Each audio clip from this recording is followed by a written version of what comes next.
Bellampalli one town పోలీసుల ఆధ్వర్యంలో అంతర్జాతీయ మాదక ద్రవ్యాల వ్యతిరేక దినోత్సవం సందర్భంగా అవగాహన ర్యాలీ నిర్వహించారు.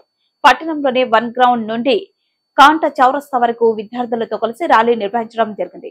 కార్యక్రమంలో ముఖ్య అతిథిగా బెల్లంపల్లి ఏసీపీ రవికుమార్ పాల్గొన్నారు. ఈ సందర్భంగా ఆయన మాట్లాడుతూ యువత గంజాయి వంటి మత్తు పదార్థాలకు బానిసలు కావద్దని కోరారు.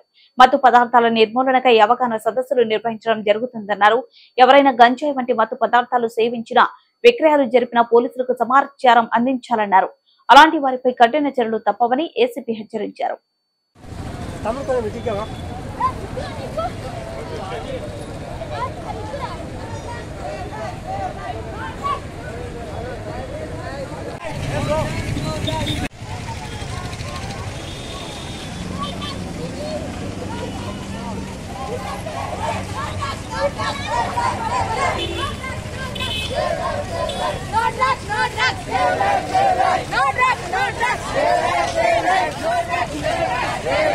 విజయవంతం చేయడంలో కీలక పాత్ర పోషించడానికి వచ్చేసిన పాత్రికేయ మిత్రులకు నా హృదయపూర్వక ధన్యవాదాలు తెలుస్తూ ముగిస్తున్నా.